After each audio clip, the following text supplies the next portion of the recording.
মানুহ স্বভাৱতেই বিষণ্ণ আৰু নিৰাশাবাদী, আন কিছুমান মানুহ স্বভাৱতেই আনন্দময় আৰু আশাবাদী।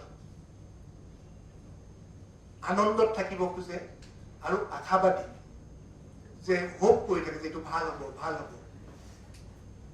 মই নিজেই এই দ্বিতীয় শ্ৰেণীটোত পঢ়ো। লাইনটো চাব যেন মোৰ কাৰণে লিখিছে।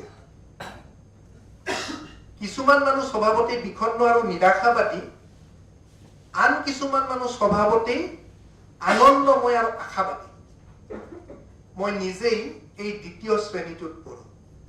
অৰ্থাৎ মই নিজকে নিজে খুব পজিটিভ চিন্তা কৰি থাকো, আৰু মই সেইকাৰণে এই যে কৈছে তেওঁ দ্বিতীয় শ্ৰেণীত পঢ়ো, মই এই ছেকেণ্ড ক্লাছটোত পঢ়ো। এই লাইনটো চবতকে ডাঙৰ। জীৱনৰ পথ বিপদ সংকুল। জীৱনটো সদায় লাইফটো ডেঞ্জাৰ আছে। লাইফটো কোনে ক'ত লৈ যায় কোনে জানে, কোন মানুহ নাই কাহাকে কাহা জানা পড়েগা। কিন্তু ইনাই বিনাই কান্দিলে আপ रोने से, কাকুতি মিনতি কৰিলে আপ रोने से, ऐसे प्रार्थना करते रहने से विपदे बात एरी निदिए। जो आपको डेंजर होने वाला है ना, वो छोड़ेगा नहीं। তেনেস্থলত ভয়ংকৰ বিপদ আৰু দুৰ্ভাগ্যক ভেঙুচালি কৰি মই হাঁহি হাঁহি জীৱনৰ পথত আগবাঢ়ি যাব খোজো। আমাৰ ইনষ্টিটিউশনত পোষ্ট এলাইড হেল্থ সায়েন্সের অপটোমেট্রি কোর্স আছে আর পোস্ট গ্রাজুয়েট কোর্সও আছে আর মেডিকেল কোর্স তো আছে।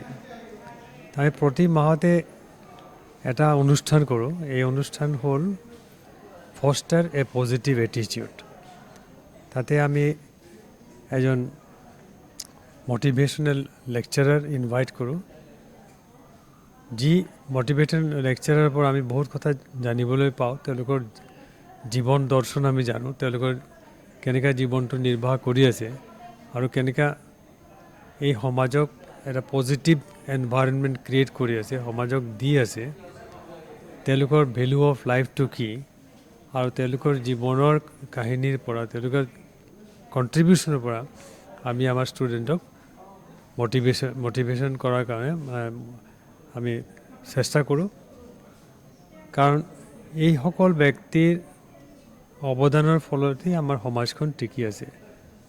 তেখেতসকলে সমাজৰ ভালৰ কাৰণে নিজকে বিলাই দিছে, সমাজক গঠন কৰি আছে। বহুতো কথা শিকিবলগীয়া থাকে তেওঁলোকৰ পৰা।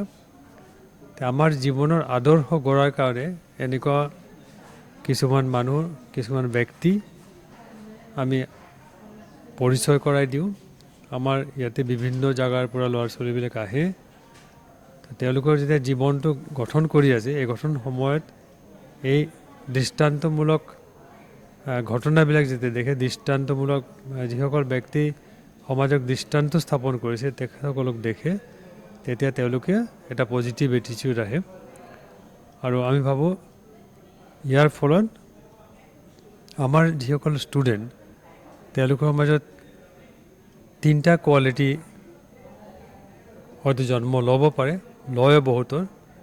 এটা হ'ল humility, the second quality virtue, and third, by the dint of this to, our all students will be someday or honorable person in the society. They will get honor from the society.